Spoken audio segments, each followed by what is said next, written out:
Maximum Apocalypse, segunda edición, es un juego de 1 a 6 jugadores en el que vamos a vivir un apocalipsis, que puede ser de apocalipsis zombie, de mutantes, de aliens o de robots. Y en esta segunda edición lo que añade son unas miniaturas, ¿vale? Para los personajes con los que juguéis. También trae un manual nuevo y cambian ciertas cosas de cómo se hace el setup de la partida. En este vídeo os voy a explicar cómo se juega brevemente, porque es un juego muy sencillo, y también os voy a dar mi opinión sobre el juego al final del vídeo.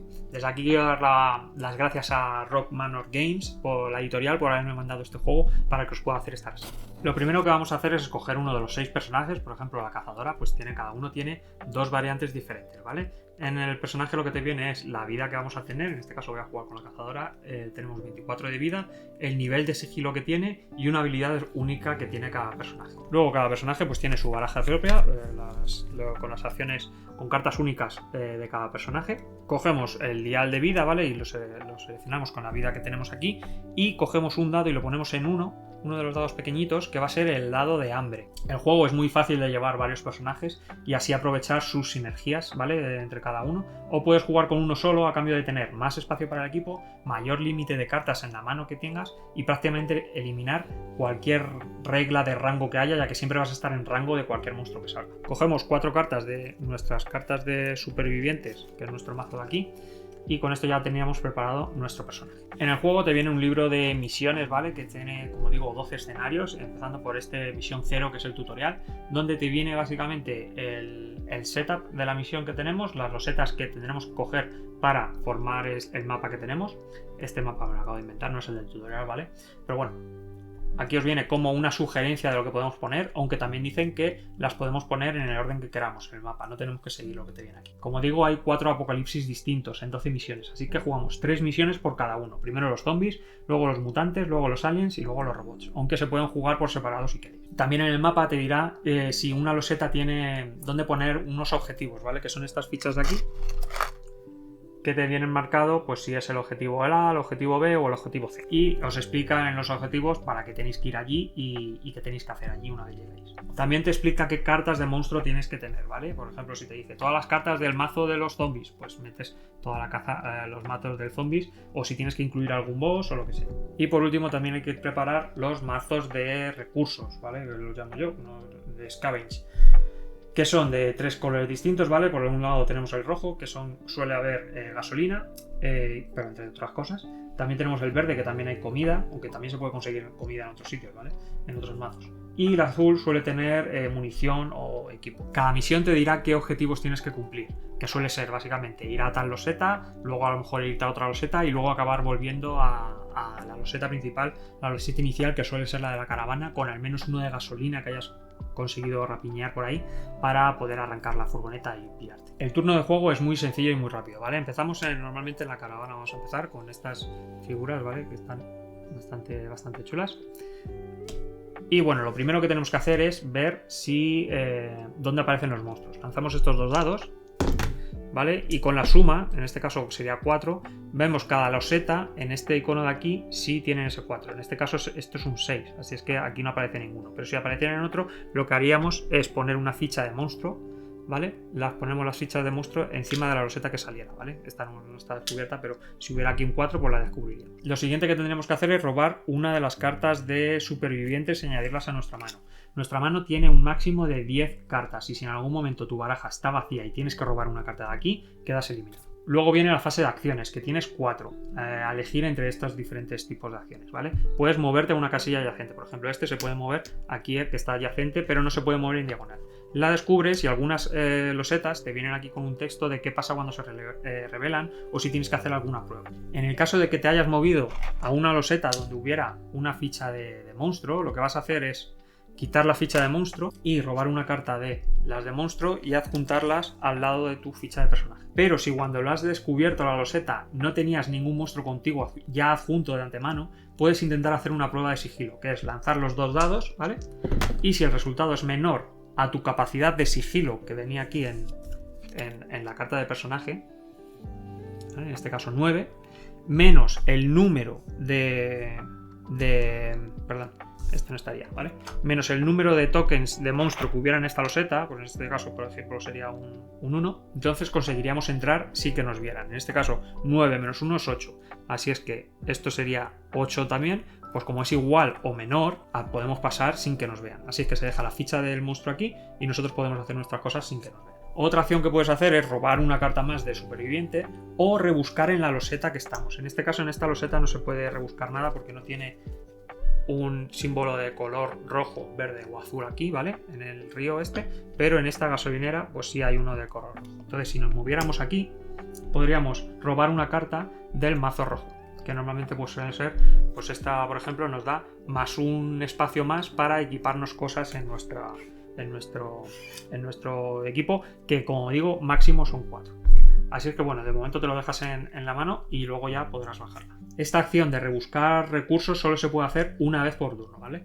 Luego también puedes jugar, como digo, otra cosa que puedes hacer es jugar la carta de la mano. Pues esta mochila, por ejemplo, la puedo bajar aquí y ya la tengo, me ocupa un espacio de los 4 máximo que tengo. Pero si estoy jugando en solitario, el máximo de equipo que puedes tener es de 6. Si la carta, por ejemplo, que bajas fuera una que tuviera munición, ¿vale? Que tuviera este icono, por ejemplo, esta pistola tiene 4 de munición, pues lo que tendrías que poner es 4 fichitas de munición en la carta. Otra cosa que puedes hacer, aparte de bajarte equipo, es jugar otro tipo de carta de estas que son acciones instantáneas, ¿vale? Que simplemente ejecutas el texto, por ejemplo, reduce el hambre de todos los jugadores en 1.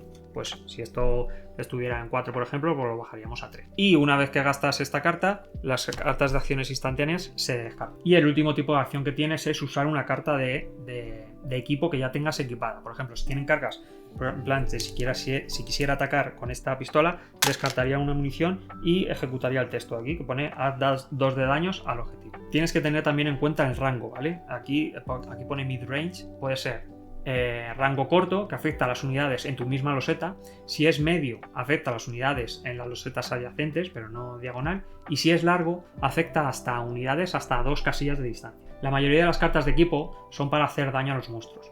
Los que tienes adjuntos a tus personajes, que son aquí los monstruos que tienes adjuntos a tus personajes, se va contigo aunque te muevas de loseta, ¿vale? Si tú te mueves aquí, el monstruo te sigue, ¿vale? Así que sigue adjunto a ti y lo tienes que eliminar. Y simplemente en tu acción, ¿vale? Pues si la atacas, le haces el daño que ponga en la carta del equipo que estás haciendo en el monstruo. Y si llegas y le quitas toda la vida, pues se va al mazo de descarte, ¿vale? Tienes estos tokens de aquí para marcar los daños. También tienes acciones gratuitas que no gastan acción, como son descartar 2 cartas de superviviente de tu mano para robar una nueva, o cambiar cartas de búsqueda de estas con otro personaje que está en tu misma loseta, o entregar cartas necesarias para la misión, como es, por ejemplo, cada vez que tienes que volver a la furgoneta, tienes que entregar una de gasolina cuando llegas para cumplir el objetivo de poder huir. Después de tus 4 acciones viene la fase de activación de los monstruos, que están adjuntos a tus personajes, ¿vale? Las fichas de monstruo que haya por el mapa no hacen nada. Entonces, en orden de izquierda a derecha se va resolviendo el daño que hacen al personaje y se ejecutan el texto que tuvieron en la acción. Por ejemplo, este de aquí tiene 10 de vida, cada vez que ataca hace 4 de daño y cuando se activa pues tiene esto, que, bueno, en este caso cuando se roba tienes que descartarte un equipo equipado o tomar 3 de daño. En la siguiente fase es la fase de los efectos de estado, ¿vale? Primero el hambre y después otros efectos que tengas como el veneno o la locura y demás. El hambre siempre se aumenta en 1 el dado que está aquí, ¿vale? En este momento. Y cuando llegas a 6 lo que hay que hacer es dar la vuelta al personaje y con el 6 lo pones en esta de aquí. Y este número lo que dice es que en ese momento te tienes que quitar 2 de vida.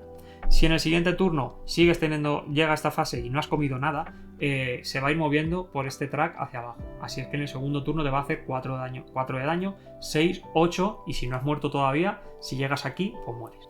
Y por último, en el turno, compruebas si has cumplido todos los objetivos de victoria de la misión. Y si es así, pues ganas la partida y lees la conclusión de la misión. Maximum Apocalypse es un juego muy sencillo en el que a la segunda partida no vas a necesitar ni mirar la ayuda porque se hace todo súper rápido y es muy sencillo de seguir. El juego es muy temático, pero no es narrativo. Sí que es verdad que vas siguiendo una campaña y vas leyendo unas misiones que van hilando de unas a otras, pero no deja de ser un párrafo de ambientación y poco más. Y no hay ninguna decisión que tengas que tomar entre misión y misión. Sin embargo, según vas avanzando por las losetas, que todos son pues clichés de películas de apocalipsis, de zombies o de alienígenas o demás, Sí que es verdad que según vas avanzando en los setas y según van saliendo de monstruos, que puedes pasar de estar súper tranquilo a de repente estar rodeado por todos lados, sí que va añadiendo esa narrativa emergente que va a cambiar entre cada partida. Sin embargo, ya te tienes que montar mucho tú mismo la película, porque el juego, las mecánicamente, es muy limitado. En solitario yo te aconsejaría que manejases a 2 personajes para jugar un poquito con sus habilidades, porque con un personaje solo se puede hacer un poquito más aburrido. Y es que el juego al final solo se limita a ir de un punto A a un punto B, matar a todo lo que te encuentres por el camino, rapiñar objetos y comida y combustible para luego a la hora de volver y ya está, y luego volver. Da igual si estás buscando un científico, una llave o lo que sea. Es ir al punto A, gastar una acción para que te salga un boss normalmente y luego volver con una de gasolinera y hacerlo antes de que te mueras de hambre. Muchas misiones son de encontrar al azar una loseta en específico, en plan, por ejemplo, la estación de policía. Pues te puede salir en la segunda loseta o puede no salirte hasta que hayas visitado todo el mapa. Y esto me recuerda un poquito al juego Zombies, aunque no tiene mucho que ver, ¿vale? Este juego es un poquito más, tiene un poquito más de enjundia, ¿vale? Pero no mucho más.